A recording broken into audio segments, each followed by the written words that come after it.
Gym बिस्मिल्लाहिर्रहमानिर्रहीम। अस्सलाम वालेकुम। सबसे पहले तो मैं आप लोगों का शुक्रिया अदा करना चाहती हूँ कि आप लोगों को वीडियोस पसंद आ रही हैं और आप उसको देख रहे हैं, लाइक कर रहे हैं और कमेंट्स कर रहे हैं। वीडियो स्टार्ट करने से पहले मेरी आप लोगों से रिक्वेस्ट है कि प्लीज़ मेरे चैनल को सब्सक्राइब कर लें और बेल आइकन को प्रेस कर दें ताकि मेरी आने वाली वीडियोज़ आपको रिसीव हो सकें। आज की वीडियो भी हमारी इंतहाई अहम वीडियो है।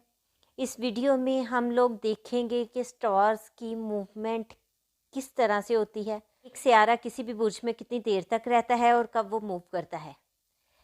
सबसे पहले तो मैं आपको ये बताना चाहती हूँ कि बुर्ज की मूवमेंट क्लॉकवाइज होती है जबकि स्टार्स की मूवमेंट एंटी क्लॉकवाइज होती है। बुरूज का आपको पता है, हमल, जोज़ा, सोर ये बुरूज होते हैं, जबकि अतारद, मरीख ये सियारे होते हैं। अच्छा, अब अहम बात यह है कि राहु और केतु जो दो नकात हमने बयान किए थे पीछे, वो भी क्लॉकवाइज चलते हैं। सबसे पहले हमारे पास सियारा आता है शमस।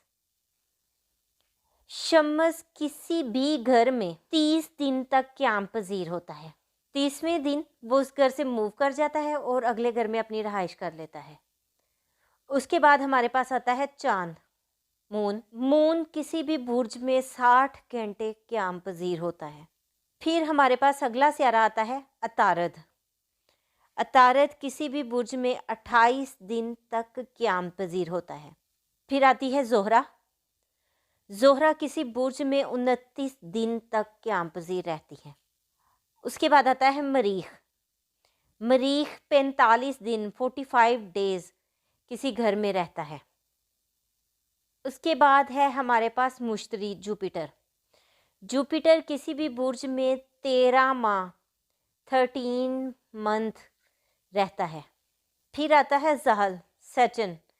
सचन सचन एक बुर्ज में 2.5 साल क़याम करता है। यूरेनस यूरेनस एक बुर्ज में 7 साल रहता है। नेपच्यून नेपच्यून भी किसी भी बुर्ज में 7 साल तक क़याम करता है।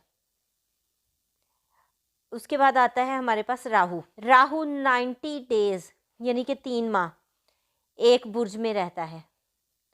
और आखिरी नुक्ता हमारे पास है केतु।